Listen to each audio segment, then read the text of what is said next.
Welcome to Arjun not and love. இன்னைக்கு நம்ம சேனல்ல பேன்கேக் ரெசிபி தான் பார்க்க போறோம். ரொம்ப ஹெல்தியா வீட் ஃப்ளார் வச்சு எப்படி செய்யறதுன்னு தான் இந்த வீடியோல பார்க்க போறோம். நம்ம குழந்தைங்களுக்கு நம்மளே ஹெல்தியா வீட்லயே செஞ்சு கொடுக்கலாம். ஃபில்லிங்கா இருக்கும். வாங்க எப்படி செய்யறேன்னு பார்க்கலாம்.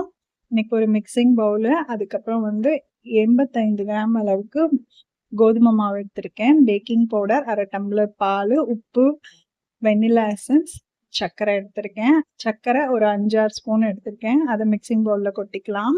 இப்போ இது கூட ஒரு முட்டையை உடைச்சு நல்லா மிக்ஸ் பண்ணிக்கோங்க. சர்க்கரை கரையணும்னு அவசியம் இல்லை, மிக்ஸ் மட்டும் பண்ணிக்கோங்க.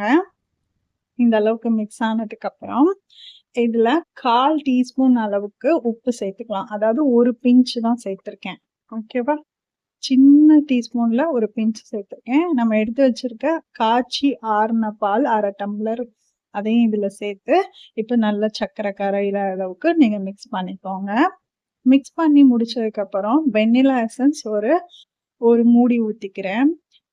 இந்த வெண்ணிலா எசன்ஸ் உங்களுக்கு அளவு தெரியல அப்படின்னா, நான் இப்போ பேக்கிங் பவுடர் எடுக்கிறதுக்காக ஒரு ஸ்பூன் வச்சிருக்கேன் இல்லையா, அதுல ஒரு ஸ்பூன் ஊத்திக்கோங்க.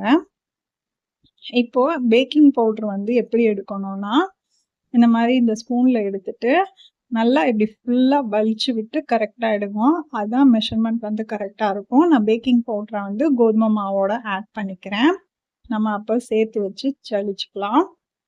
இப்போ இதுக்கு ஒரு 2 டீஸ்பூன் அளவுக்கு எண்ணெய் ஊத்திக்கோங்க. Refined oil ஊத்திக்கிறேன்.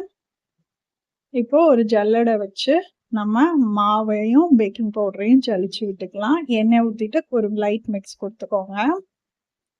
இப்போ மாவும் பேக்கிங் பவுடரும் போட்டு வச்சிருக்கோம் இல்லையா, அதை நல்லா ஜலிச்சு விட்டுக்கோங்க. அப்பதான் பேன் கேக் கட்டி எதுவும் இல்லாம நல்லா ஃப்ளஃபியா கிடைக்கும். அதுக்காக தான் இந்த மெத்தட் ஃபாலோ பண்ணுங்க.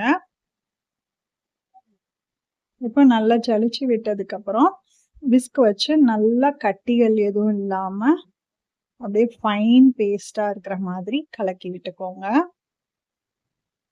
நம்ம சேனல்ல ரீசன்ட் டேஸ்ல குக்கிங் வீடியோ போட்டுட்டு இருக்கோம்.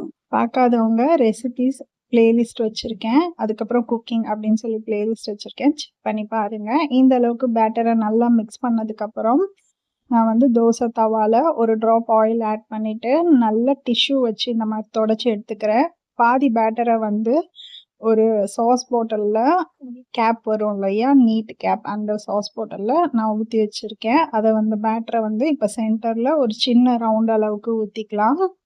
இந்த அளவுக்கு ஊற்றிக்கோங்க போதும். எண்ணெய் எதுவும் சேர்க்காம நம்ம பேன் கேக் திருப்பி போடணும்.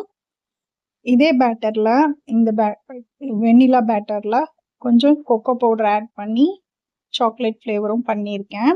சாக்லேட் கனாஜ் எப்படி ஆட் பண்ணணும் அப்படின்னா, செய்யணும்னா சாக்லேட் நல்லா மெல்ட் பண்ணிட்டு விப்பிங் க்ரீம் கொஞ்சம் ஆட் பண்ணி சாக்லேட் கனாஜ் பண்ணி பனானா வச்சு சர்வ் பண்ணீங்க அப்படின்னா சூப்பரான பேன் கேக் ரெடி. நான் 2 மெத்தட்லையுமே உங்களுக்கு சொல்லிட்டேன்.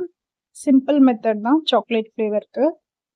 இந்த மாதிரி சாக்லேட் கனாஜ் ஊற்றி கொடுத்தீங்க அப்படின்னா ஒரு ஈவினிங் ஸ்நாக்ஸுக்கு ஒரு ஃபுல்லான ஸ்நாக்ஸாக இருக்கும். வயிறும் நல்லா நிறைஞ்சு குட்டீஸ் நல்லா என்ஜாய் பண்ணி சாப்பிடுவாங்க. இந்த மாதிரி ட்ரை பண்ணிட்டு எப்படி வந்துச்சுன்னு கமெண்ட்ல சொல்லுங்க. பனானாவோட சர்வ் பண்ணும்போது இன்னும் டேஸ்டா இருந்துச்சு. உங்க ஃப்ரெண்ட்ஸ் அண்ட் ஃபேமிலிக்கு வீடியோ ஷேர் பண்ணுங்க. தேங்க்யூ.